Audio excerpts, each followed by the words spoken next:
When you go to play jazz or teach it, there's so much to the music that's not notated.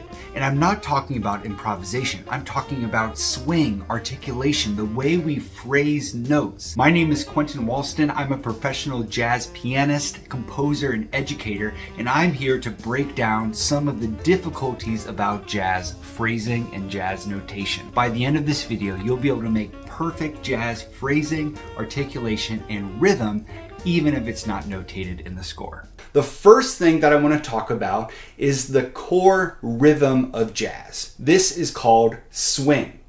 A swing rhythm simply is a long, short, long, short, long, short rhythmic pair. It's in the melody, it's in the accompaniment, it's in the drum beat. This long, short, long propels the song along. So whether you're looking at an old standard from the 40s,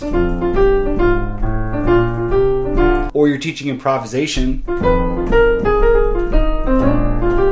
having a good swing feel is so important. A really clear example of swing would be like a boogie woogie left hand. Long, short, long, short, long, short, long, short, long. Now there are a few things that are really important to know about swing. The note that's on the beat is long and the off beat is short. Not that the first eighth note is long and the second is short. So if we look at this rhythm, the first note is off the beat, it would be short. The second note is on the beat, it would be long, followed by a short note, followed by a long note. This rhythm played properly would sound like this. 1, 2, 3, 4, 1 and 2 and 3. Also, if I did it with long, short, long, short, long, the long would be the rest and the short would be the eighth note. So it would be long, short, long, short, long. This is really helpful when you teach jazz rhythms to your students. A lot of times students see swing eighth notes and they always want that first eighth note to be long. And that's going to throw them off when you start to get into more complicated rhythms. In jazz, almost always a quarter note is played detached or separated. Not a hyper short staccato, but kind of like a fatter dot sound. So instead of dit, it'd be a dot, a little bit fat.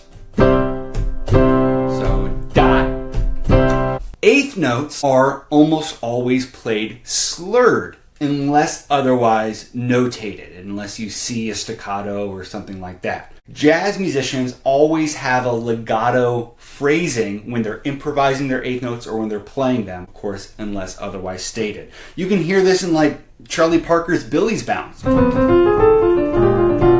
Right there, that first phrase is all legato and it ends with a staccato note. This is really helpful to guide your student as they phrase and articulate their melodies. If you see a quarter note, play it short and detached. If you see a string of eighth notes, play them legato. Some other areas of articulation involve accenting parts of your melody. Often, you'll accent the offbeat. This is really standard in the swing feel. If you accent the on the beat, it doesn't sound nearly as jazzy. It kind of sounds like you're plodding through. But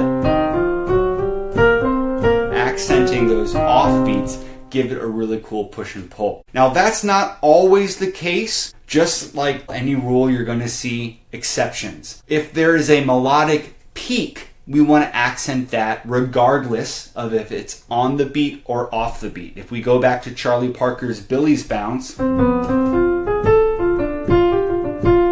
we have this little peak there, and I'm going to accent it.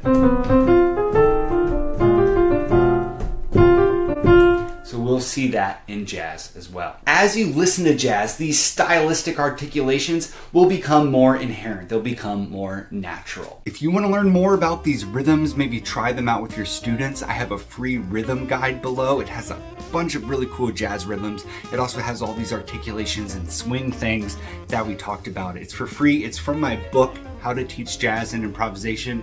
It's for all ages, all instruments. It has songs that you can do with your students. Teachers around the country are loving it, so I hope you check it out. You can get the free guide below right now.